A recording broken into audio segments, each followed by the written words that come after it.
Uma outra coisa importante, e talvez isso seja mais subentendido ainda, mas que para mim é fundamental no entendimento da armadura de Deus, que é o seguinte: me diz uma coisa, a polícia é treinada para proteger só a si mesmo ou aos outros?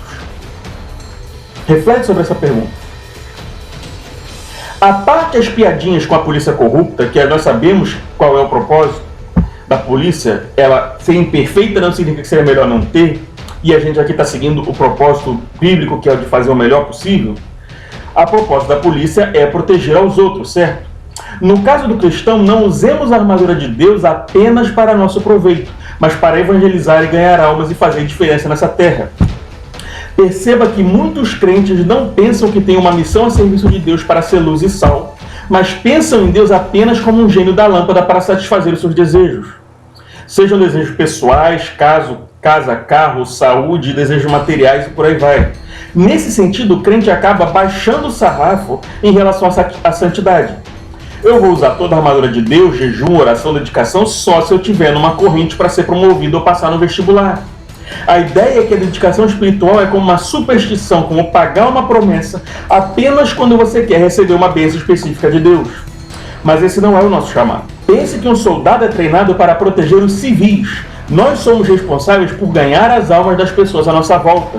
Proteger cobrindo de oração nossa comunidade, nosso local de trabalho, nossa vizinhança. Enfim, ser luz e sal. Ou seja, como o policial patrulha onde ele está, nós temos que ser a diferença nos locais onde nós estamos. Uma luz que dissipa as trevas e não que é colocada debaixo da cama. Egoísta somente para si, somente da porta da igreja para dentro.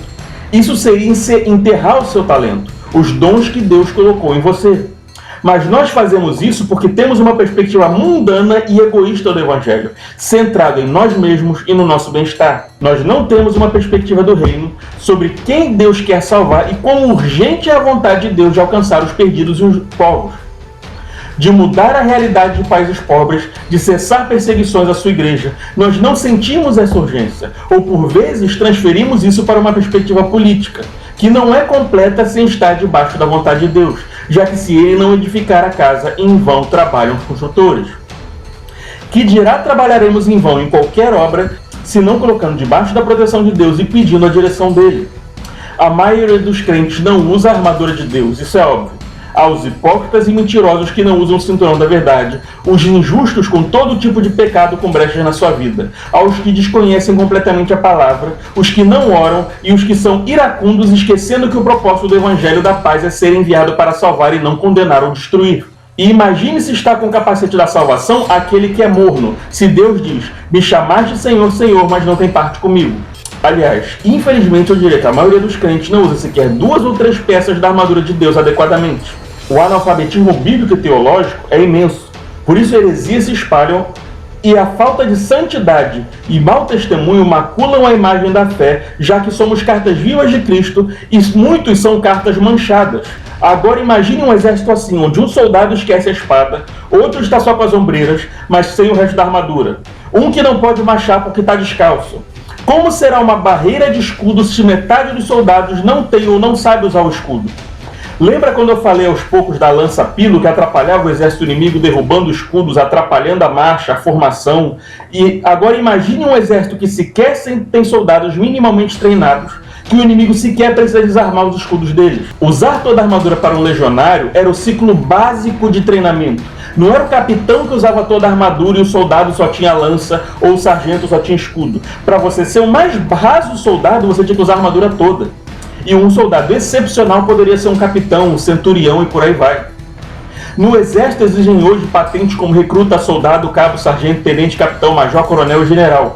O recruta sequer é ainda um militar formado, ele é um estudante ou aprendiz que não chegou a ser soldado, que é o cargo mais básico do formado. Um exército é formado por soldados treinados, os mais aptos e experientes como oficiais, e mesmo a base da tropa que faz coisas simples da cozinha até mecânicos são soldados com treinamento de infantaria, no exército romano mais ainda.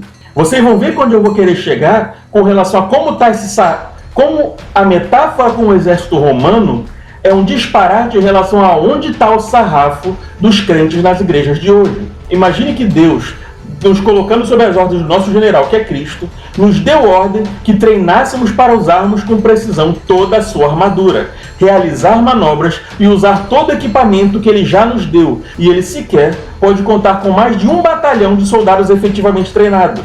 Ele tem um exército de recrutas. Existem 60 milhões de evangélicos no Brasil. A maioria não está apta a contribuir com o serviço. Não que todo cristão tem que ser pastor ou ser missionário. Assim como nem todo mundo no exército vai ser capitão, mas todo cristão tem a obrigação de ser pelo menos um soldado. Todos temos um dom, um ministério. Se for cantar no culto, se for evangelizar no nosso trabalho, se for dar o dízimo, existem muitos dons, mas todos têm pelo menos um e devem exercê-lo. Logo, todos sem distinção, depois que seja 1 ou 2 anos de convertido, precisamos conhecer as nossas armas, ser hábeis em manuseá-las. Nós temos um referencial errado, como se viver em santidade fosse para os gigantes da fé, ou usar toda a armadura de Deus fosse para os cristãos mais experientes ou pastores, e colocamos um sarrafo muito baixo. Não, não e não. Até o soldado mais raso, que pode ser chamado de soldado e não de recruta, sabe usar toda a armadura. Ele tem fé, ele está apto a morrer por Cristo, ciente da sua salvação, ele sabe usar habilmente a palavra, perseverando por santidade, justiça e verdade, sabe que está em missão para salvar no evangelho da paz e não para destruir. Isso não é o ápice como alguns pensam. Saber usar toda a armadura de Deus, nossa, isso é 100% de santidade, mas eu sou só um crente mediano. Talvez se eu usar 64% tá bom, 64% tá bom. Negativo, isso não é o ápice, isso é o básico. Todo crente, o mínimo para ser um real soldado do exército de Deus, para não ser um inútil ou um peso, precisa saber usar toda a armadura de Deus. Paulo não escreve essa carta dando uma ordem aos presbíteros ou aos pastores ou aos conselheiros. Ele tem um capítulo que ele dá ordens específicas aos presbíteros, aos pastores, e que ele coloca a exigência mais em cima. Esse conselho de usar toda a armadura de Deus, ele está dando para toda a igreja. Não sejam reprovados, irmãos. Corram para terminar o seu treinamento. Sabe aquela pessoa que está na faculdade, já faz 3 cursos, trancou todos e nunca se formou? Que já está no 8º ano, já trancou 2 vezes por aí? Não seja essa pessoa na fé. Não seja um recruta que nunca concluiu, sequer concluir o ciclo básico de treinamento para virar um mero soldado. Porque para ser útil para o seu general, para ser útil para Deus, você tem que ser no mínimo um soldado. Tem crente que está no treinamento como discípulo há 10, 20 anos. E ainda está tomando leite da palavra como infante na fé, ao invés de consumir alimento sólido. E isso só é possível por causa do comodismo. Irmãos, amadureçam. Apressem-se em terminar esse ciclo básico de treinamento. Estejam aptos a servir o nosso Senhor. Saber usar toda a armadura de Deus é o mínimo de todo soldado, que é o básico. E isso também tem a ver com o motivo, porque como a gente baixa o sarrafo achando que a gente tem que buscar santidade para ter bênçãos materiais, quando a gente se acomoda com a nossa vida, a gente não acha que precisa buscar mais espiritualmente. Agora, se você entende que o seu propósito é ser usado para salvar os outros, nós estamos numa guerra espiritual, você entende que não dá para ficar enrolando, eu só vou orar quando quero ganhar uma bênção. Você percebe que você tem que ser um soldado alerta de serviço o tempo todo. Ou seja, você entende que não dá para ficar enrolando no ciclo básico, você tem que se tornar logo um soldado apto a usar toda a armadura de Deus, porque você pode ser emboscado a qualquer momento. Parte do motivo pelo qual nós aceitamos esse baixo grau de exigência é que nós achamos que nossa missão é cuidar só de nós mesmos. Imagina o seguinte, o Estado dá uma arma para o policial, um uniforme, mas ele não sai para patrulhar na rua, ele fica com a arma guardada em casa. Ele não precisa...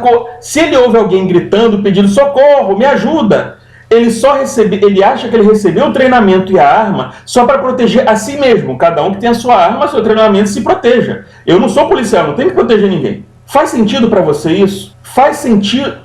Isso faz tanto sentido como a luz não está iluminando e o sal que não está salgando. Então, por que tantos crentes vivem assim? Por que, me permita dizer, possivelmente, boa parte, se não a maioria da igreja brasileira, reage assim? Age como se a armadura de Deus fosse para proteger só a si mesmo e buscar bênçãos pessoais, e não para transformar o ambiente à sua volta. Deus merece tão pouco de nós? Se ele nos treinou como soldados do seu exército e nos enviou em missão, é isso que ele exige de nós? Não, ele exige muito mais.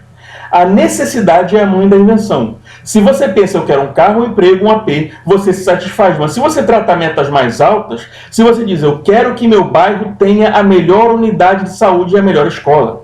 Você vai ver que vai levar muito mais tempo, vai dar muito mais trabalho, vai exigir mais engajamento, mas é possível e você vai querer se adaptar e aprender para conseguir esse resultado.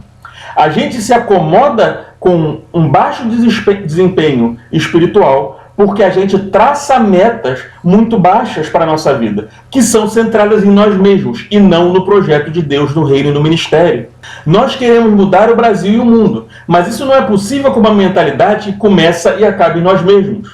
Objetivos mais altos, entender que Deus nos mandou para os que estão necessitados quando temos abundância, chorar com os que choram, consolar os órfãos e as viúvas. Nós somos chamados, toda a Bíblia de capa a capa, para abençoar os outros, amar ao próximo, não para perseguir as bênçãos apenas para nós mesmos. E nós precisamos mudar essa mentalidade acomodada.